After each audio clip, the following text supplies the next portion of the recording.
ಸ್ನೇಹಿತರೆ ನಮಸ್ತೆ. ನಮ್ಮ ಚಾನಲ್ನಲ್ಲಿ ಬಂದಿರುವ ಹೊಸ ವಿಡಿಯೋಗೆ ನಿಮ್ಮೆಲ್ಲರಿಗೂ ಸ್ವಾಗತ. ಇಂದು ನಾವು ಸಾರಿಗೆ ಇಲಾಖೆ ಜೊತೆಗೆ ಮುಂದೆ ಸಾಗೋಣ. ಉಡುಪಿ ನಗರದಲ್ಲಿ ಹಲವಾರು ಸರಕಾರಿ ಬಸ್ಗಳು ಕಾರ್ಯನಿರ್ವಹಿಸುತ್ತವೆ. ಈ ನಮ್ಮ ಉಡುಪಿಯಲ್ಲಿ ಸಾಕಷ್ಟು ಪ್ರಚಲಿತದಲ್ಲಿರುವಂಥದ್ದು ನಮ್ಮ ಖಾಸಗಿ ಬಸ್ಗಳು. ಅದರ ಜೊತೆಗೆ ನಮ್ಮ ಸಾರಿಗೆ ಇಲಾಖೆಯ ಬಸ್ಗಳು ಅಂದರೆ ಸರ್ಕಾರಿ ಬಸ್ಗಳ ಸೇವೆಯು ನಡೆಯುತ್ತಿವೆ. ನಾನಿವತ್ತು ನಿಮ್ಮನ್ನು ಕರ್ಕೊಂಡು ಬಂದಿದ್ದೇನೆ ಉಡುಪಿಯಲ್ಲಿರುವಂತಹ ನಗರ ಸಾರಿಗೆ ಇಲಾಖೆಯ ಬಸ್ ಸ್ಟ್ಯಾಂಡ್ಗೆ. ಇದೇ ನೋಡಿ ಗೌರ್ಮೆಂಟ್ ಬಸ್ ಸ್ಟ್ಯಾಂಡ್ ಉಡುಪಿಯಲ್ಲಿರುವಂಥದ್ದು. ಸ್ವಚ್ಛವಾಗಿ ಸುಂದರವಾಗಿ ಇದರ ಸೇವೆ ನಡೆಯುತ್ತಿವೆ ಉಡುಪಿಯಲ್ಲೇ. ಇಲ್ಲಿ ಸಾರಿಗೆ ಇಲಾಖೆಯು ಚಿಕ್ಕದಾಗಿ ಚೊಕ್ಕವಾಗಿ ಕಾರ್ಯನಿರ್ವಹಿಸುತ್ತಿದೆ. ಪ್ರತಿದಿನ ಸಾವಿರಾರು ಜನರು ಕೆಲಸ, ಶಿಕ್ಷಣ, ವ್ಯಾಪಾರ ಹಾಗೂ ಇತರ ಅಗತ್ಯಗಳಿಗಾಗಿ ಸರ್ಕಾರಿ ಬಸ್ಗಳನ್ನು ಅವಲಂಬಿಸಿದ್ದಾರೆ. ಆದ್ದರಿಂದ ಇದೊಂದು ಎಷ್ಟು ಉಪಯುಕ್ತವಾದ ಸಾಧನ ಅಂತ ನೋಡಿಕೊಳ್ಳುವುದು ಅತ್ಯಂತ ಮುಖ್ಯವಾಗಿದೆ. ಉಡುಪಿಯಲ್ಲಿ ಗೌರ್ಮೆಂಟ್ ಬಸ್ಗೆ ಕಾಂಪಿಟೇಟಿವ್ ಆಗಿರುವಂಥದ್ದು ಪ್ರೈವೇಟ್ ಬಸ್ಗಳು. ಕಾಂಪಿಟೇಷನ್ ಅಂತೂ ಇದ್ದೇ ಇದೆ. ಉಡುಪಿಯಿಂದ ಕಾರ್ಕಳಕ್ಕೆ, ಉಡುಪಿಯಿಂದ ಪೆರಡೂರು ಮೂಲಕ ಹೆಬ್ರಿಗೆ, ಉಡುಪಿಯಿಂದ ಬ್ರಹ್ಮಾವರ ಮೂಲಕ ಹೆಬ್ರಿಗೆ, ಹಾಗೂ ಉಡುಪಿಯಿಂದ ಸಿದ್ದಾಪುರಕ್ಕೆ, ಉಡುಪಿಯಿಂದ ಮಲ್ಪೆಗೆ, ಉಡುಪಿಯಿಂದ ಪೆರ್ನಂಕಿಲಕ್ಕೆ ಹಾಗೂ ಉಡುಪಿಯಿಂದ ಹಲವಾರು ಕಡೆಗೆ ಬಸ್ಗಳ ವ್ಯವಸ್ಥೆಯನ್ನು ಸಾರಿಗೆ ಇಲಾಖೆ ಮಾಡಿಕೊಟ್ಟಿದೆ.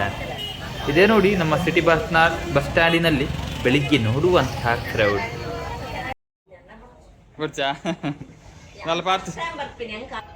ಪಾತಿರುವರ ಗಿಜ್ಜ ಇವ್ರು ಮಾತಾಡ್ತಾರ.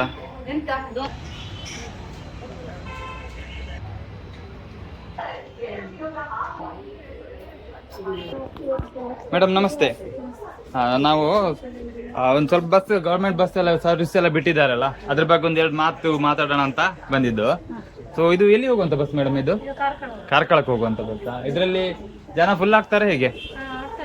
ಫುಲ್ ಆಗ್ತಾರಲ್ಲ. ಎಷ್ಟು ಗಂಟೆ ಬಿಡ್ಲಿಕ್ಕೆ ಇದು? 10:45 ಬಿಡ್ತದಾ? ನಿಮ್ಗೆ ತುಂಬಾ ಬಸ್ ವ್ಯವಸ್ಥೆ ಇದೆಯಾ ನಮ್ಮ ಕಾರ್ಕಳಕ್ಕೆ? ಇದು ಉಡುಪಿಯಿಂದ ಕಾರ್ಕಳಕ್ಕೆ ಹೋಗುದು ಅಂತದಲ್ಲ, ಮತ್ತೆ ಅಲ್ಲಿಂದ ಕಾರ್ಕಳದಿಂದ ಪುನಃ ಉಡುಪಿಗೆ ಬಸ್ ಇದೆ ಅಲ್ಲ ಎಲ್ಲ. ಈಗ ಆಧಾರ್ ಕಾರ್ಡ್, ಮುಂಚೆ ಎಲ್ಲ ಹಣ ಎಲ್ಲ ಕೊಡ್ಬೇಕಿತ್ತು ಅಲ್ವಾ? ಈಗ ನಿಮ್ಗೆ ಎಂತ ಅನುಕೂಲ ಆಗಿದೆ ಇದರಿಂದ? ಗೌರ್ಮೆಂಟ್ ಬಸ್ ಇಂದ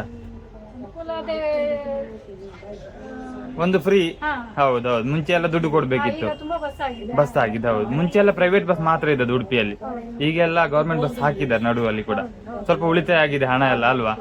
ಇಲ್ಲಾದ್ರೆ ಎಲ್ಲ ದುಡ್ಡು. ಇಲ್ಲಿ ನಮ್ಮ ಪ್ರೈವೇಟ್ ಬಸ್ ಅಲ್ಲಿ ಕಾರ್ಕಳದಿಂದ ಉಡುಪಿಗೆ ಎಷ್ಟಾಗತ್ತೆ?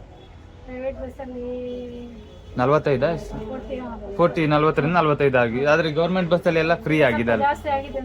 ಈಗ ಪುನಃ ಜಾಸ್ತಿ ಆಗಿದೆ. ಮೊನ್ನೆ ಡೀಸೆಲ್ ಎಲ್ಲ ರೇಟ್ ಜಾಸ್ತಿ ಆಗಿದೆ ಅಲ್ವಾ? ಈಗ ಸ್ವಲ್ಪ ಇದಕ್ಕೆ ನೀವು ಗೌರ್ಮೆಂಟ್ ಬಸ್ ಬಂದಾಗಿಂದ ನಿಮ್ಗೆ ಒಂದು ಸ್ವಲ್ಪ ಫ್ರೀ, ಎಲ್ಲಿ ಬೇಕಾದ್ರೂ ಹೋಗ್ಬೋದು ಬರ್ಬೋದು ಕರ್ನಾಟಕದ ಒಳಗಡೆ ಅಲ್ವಾ? ಮತ್ತೆ ಗೌರ್ಮೆಂಟ್ ಬಸ್ ಅಲ್ಲಿ ನಮ್ಮ ಇವರು ಕಂಡಕ್ಟರ್ ಡ್ರೈವರ್ ಆಗ್ಲಿ, ಅವರು ಊರಿನವರಲ್ಲ, ಅಂದ್ರೆ ಉಡುಪಿ ಮಂಗಳೂರು ಯಾರಲ್ಲ, ಬೇರೆ ಊರಿಂದ ಬಂದಿರ್ತಾರೆ. ಅವ್ರು ಹೇಗೆ ವ್ಯವಹಾರ ಎಲ್ಲ ಮಾಡ್ತಾರೆ? ಚಂದ ನಮ್ಮ ಲೈಕ್ ಲೋಕಲ್ ಪರ್ಸನ್ ತರ ವ್ಯವಹಾರ ಮಾಡ್ತಿದ್ದಾರೆ ಅಲ್ವಾ?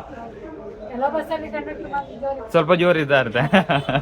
ಅವ್ರು ಊಡಾಗಿ ಎಲ್ಲ ಮಾತಾಡ್ತಾರಲ್ವಾ? ಹೌದೌದು. ಈಗ ಗೌರ್ಮೆಂಟ್ ಬಸ್ ಅಲ್ಲಿ ಈಗ ಫ್ರೀ ಆಗಿ ಕೊಡ್ತಿದ್ದಾರೆ, ಹಾಗೆ ಜನ ಕೂಡ ತುಂಬಾ ಬರ್ತಿದ್ದಾರೆ. ಅದ್ರಿಂದ ಸ್ವಲ್ಪ ಉಪದ್ರ ಏನಾದ್ರೂ ಆಗ್ತದಾ? ಇಲ್ಲ ಅಲ್ವಾ? ಜನ ರಶ್ ಏನಿಲ್ಲ. ಪ್ರೈವೇಟ್ ಬಸ್ ಇರ್ತದೆ, ಹಾಗಾಗಿ ರಶ್ ಅಂತ ಆಗುದಿಲ್ಲ ಅಲ್ವಾ? ಹೌದು.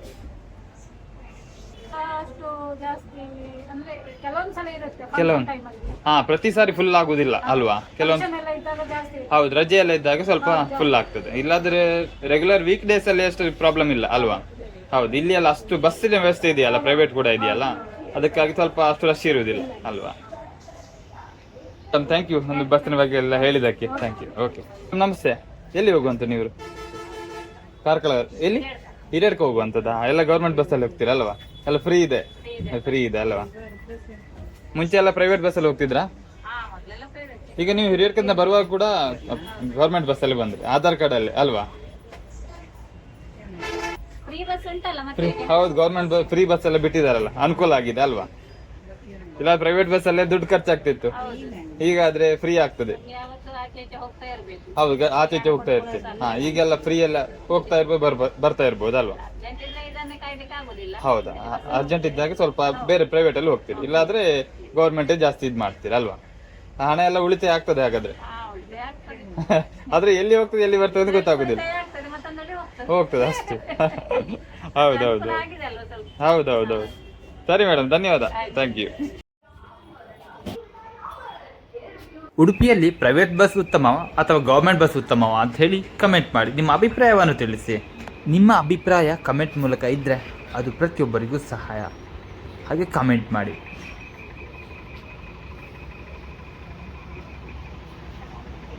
ಉಡುಪಿ ನಗರದಲ್ಲಿ ಹಲವಾರು ಸರ್ಕಾರಿ ಬಸ್ಗಳು ಸೇವೆಯನ್ನು ಒದಗಿಸುತ್ತಿವೆ. ಅದರ ಜೊತೆಗೆ ನಿತ್ಯ ಪ್ರಯಾಣಕ್ಕೆ ಸುಗಮವಾಗಿರುವಂಥದ್ದು. ಅದೇ ರೀತಿ ನಾವು ಬಸ್ಗಳನ್ನು ನೋಡಿದ್ದೇವೆ ಹೊರಗಡೆಯಿಂದ. ಇನ್ನು ಬಸ್ನ ಒಳಭಾಗವನ್ನು ಗಮನಿಸಿದರೆ ಆಸನ ವ್ಯವಸ್ಥೆ ಸ್ವಲ್ಪ ಸರಳವಾಗಿದೆ. ದೂರ ಪ್ರಯಾಣಕ್ಕೆ ಸ್ವಲ್ಪ ಕಷ್ಟಕರವಾಗುವಂಥ ಪರಿಸ್ಥಿತಿ ಇದೆ. ಹಾಗೆ ನಾವು ಬಸ್ಸಿನ ಸ್ವಚ್ಛತೆಯನ್ನು ಗಮನಿಸಿದರೆ ಕೆಲವು ಬಸ್ಗಳಲ್ಲಿ ಸ್ವಚ್ಛತೆಯನ್ನು ಕಾಪಾಡಿಕೊಂಡಿದ್ದಾರೆ, ಆದರೆ ಕೆಲವೆಡೆ ಸ್ವಚ್ಛತೆಯ ಅಗತ್ಯ ಇನ್ನೂ ಸ್ವಲ್ಪ ಇದೆ, ತುಂಬಾ ಇದೆ ಕೆಲವೆಡೆ ನೋಡ್ಬೋದು. ಪ್ರಯಾಣದ ಟಿಕೆಟ್ ಬಗ್ಗೆ ಮಾತಾಡೋದಾದರೆ ಪ್ರೈವೇಟ್ ಬಸ್ಸಿಗಿಂತ ಗೌರ್ಮೆಂಟ್ ಬಸ್ನ ದರ ಸ್ವಲ್ಪ ಕಡಿಮೆ ಆಗಿರ್ತದೆ. ಆದರೆ ಲೇಡೀಸಿಗೆ ಎಲ್ಲ ಫ್ರೀ ಕೊಟ್ಟಿದ್ದಾರೆ. ಜೆಂಟ್ಸ್ಗೆ ಸ್ವಲ್ಪ ಕಂಪೇರ್ ಮಾಡಿದಾಗ ಸ್ವಲ್ಪ ರೇಟ್ ಕಡಿಮೆ ಇದೆ. ಚಾಲಕರು ಹಾಗೂ ನಿರ್ವಾಹಕರ ಬಗ್ಗೆ ಮಾತಾಡೋದಾದರೆ ಕೆಲವೊಬ್ಬರು ಉಚಿತವಾಗಿಯೂ ಕೆಲವೊಬ್ಬರು ಅನುಚಿತವಾಗಿಯೂ ವರ್ತಿಸುವುದನ್ನು ನಾವು ನೋಡ್ಬೋದು. ಇದು ಜಗತ್ತಿನಲ್ಲಿ ಸಾಮಾನ್ಯವಾದದ್ದು. ಇಲ್ಲಿ ನೋಡ್ಬೋದು ಉಡುಪಿ ಬಸ್ ಸ್ಟ್ಯಾಂಡ್. ಹೇಗೆ ಉಡುಪಿ ಗೌರ್ಮೆಂಟ್ ಬಸ್ನ ಪಕ್ಕದಲ್ಲೇ ಇದೆ ಪ್ರೈವೇಟ್ ಬಸ್ನ ನಿಲ್ದಾಣ. ಸ್ನೇಹಿತರೆ, ನಾವಿಂಥ ಸ್ವಲ್ಪ ಕೆಲಸ ಮಾಡ್ತಾ ಇರ್ತೇವೆ, ಅದಕ್ಕಾಗಿ ನಿಮ್ಮ ಸಪೋರ್ಟ್ ಕೂಡ ಬೇಕಾಗಿದೆ. ಚಾನಲನ್ನು ಸಬ್ಸ್ಕ್ರೈಬ್ ಮಾಡ್ಕೊಳ್ಳಿ, ವಿಡಿಯೋಗೊಂದು ಚಿಕ್ಕ ಲೈಕ್ ಕೊಡಿ, ಆಯಿತಾ? ಉಡುಪಿಯಿಂದ ಘಟ್ಟದ ಮೇಲೆ ಪ್ರಯಾಣ ಅಂತ ಹೇಳಿದರೆ, ನಿಮಗೆ ಘಟ್ಟ ಅಂತ ಹೇಳಿದರೆ ನಿಮ್ಮ ಇಲ್ಲಿಂದ ಹೇಳುವಂಥದ್ದು ಶಿವಮೊಗ್ಗ ಹಾಗೆ ಶೃಂಗೇರಿ ಎಲ್ಲ ಇರ್ತದಲ್ಲ, ಅದಕ್ಕೆ ಘಟ್ಟ ಅಂತ ಹೇಳ್ತೇವೆ. ಉಡುಪಿಯಿಂದ ಬಸ್ ಕನೆಕ್ಷನ್ ಕೂಡ ಇದೆ, ಶೃಂಗೇರಿಗೂ ಇದೆ, ಹಾಗೆ ಶಿವಮೊಗ್ಗಕ್ಕೂ ಕೂಡ ಇದೆ. ಒಟ್ಟಾರೆಯಾಗಿ ಹೇಳುವುದು ಏನಂತ ಹೇಳಿದರೆ, ಉಡುಪಿ ಬಸ್ ಸ್ಟ್ಯಾಂಡಿಂದ ಉಡುಪಿಯ ಸುತ್ತಮುತ್ತಲ ಜಾಗಕ್ಕೆ ನಮ್ಮ ಗೌರ್ಮೆಂಟ್ ಬಸ್ನ ವ್ಯವಸ್ಥೆಗಳನ್ನು ಮಾಡಿಕೊಡ್ತಾ ಇದ್ದಾರೆ ಗೌರ್ಮೆಂಟ್. ಕೊನೆಯದಾಗಿ ಹೇಳುವುದೇನಂತ ಹೇಳಿದರೆ, ಉಡುಪಿಯಲ್ಲಿ ಪ್ರೈವೇಟ್ ಬಸ್ ಕೂಡ ಇಡಬೇಕು. ಹಾಗಿದ್ರೆ ಮಾತ್ರ ಉಡುಪಿಯಲ್ಲಿ ಗೌರ್ಮೆಂಟ್ ಬಸ್ಸಿಗೂ ಒಂದು ಲಿಮಿಟ್ ಇರ್ತದೆ, ಪ್ರೈವೇಟ್ ಬಸ್ಸಿಗೂ ಕೂಡ ಲಿಮಿಟ್ ಇರ್ತವೆ. ನಿಮ್ಮ ಪ್ರಕಾರ ಉಡುಪಿಯಲ್ಲಿ ಹೇಗೆ ಬಸ್ನ ವ್ಯವಸ್ಥೆ ಇರಬೇಕು ಅದ್ರ ಬಗ್ಗೆ ಒಂದು ಕಮೆಂಟ್ ಮಾಡಿ. ಸೌಕರ್ಯ ನಮಸ್ತೆ. ನಮಸ್ತೆ. ಇದೆಲ್ಲಿ ಹೋಗುವಂಥ ಬಸ್ಸು? ಕಾರ್ಕಳಕ್ಕೆ ಹೋಗುವಂಥದ್ದಾ? ಇದು ಗೌರ್ಮೆಂಟ್ ಬಸ್ ಅಲ್ವಾ? ಪ್ರೈವೇಟ್ ಬಸ್ ಕೂಡ ಇದೆ ಅಲ್ಲ ನಮ್ಮ ಕಾರ್ಕಳಕ್ಕೆ? ಇದು ಗೌರ್ಮೆಂಟ್ ಬಸ್. ಇದರಲ್ಲಿ ನಿಮ್ಗೆ ಏನಾದರೂ ಕನ್ಸೆಷನ್ ಏನು ಕೊಡ್ತಾರಾ? ಸೀನಿಯರ್ ಸಿಟಿಸನ್ ಅಲ್ಲಿ ಸ್ವಲ್ಪ ಕನ್ಸೆಷನ್ ಕೊಡ್ತಾರಲ್ವಾ? ಅದು ಪ್ರೈವೇಟ್ ಬಸ್ಸಲ್ಲಿ ಇದೆಯಾ? ಹಾಗೆ ಇಲ್ಲ ಅಲ್ಲ. ಅದು ಸ್ವಲ್ಪ ನಿಮಗೆ ಪ್ರಯಾಣಕ್ಕೆ ಸ್ವಲ್ಪ ದುಡ್ಡು ಕೊಟ್ಟು ಉಳಿತದಲ್ವಾ? ಒಂದು ಹಿರಿಯರಾಗಿ ಒಂದು ಸ್ವಲ್ಪ ಕನ್ಸೆಷನ್ ಕೊಟ್ಟಾಗ ಸ್ವಲ್ಪ ಉಳಿತಾಯ ಆಗ್ತದೆ ಅಲ್ವಾ?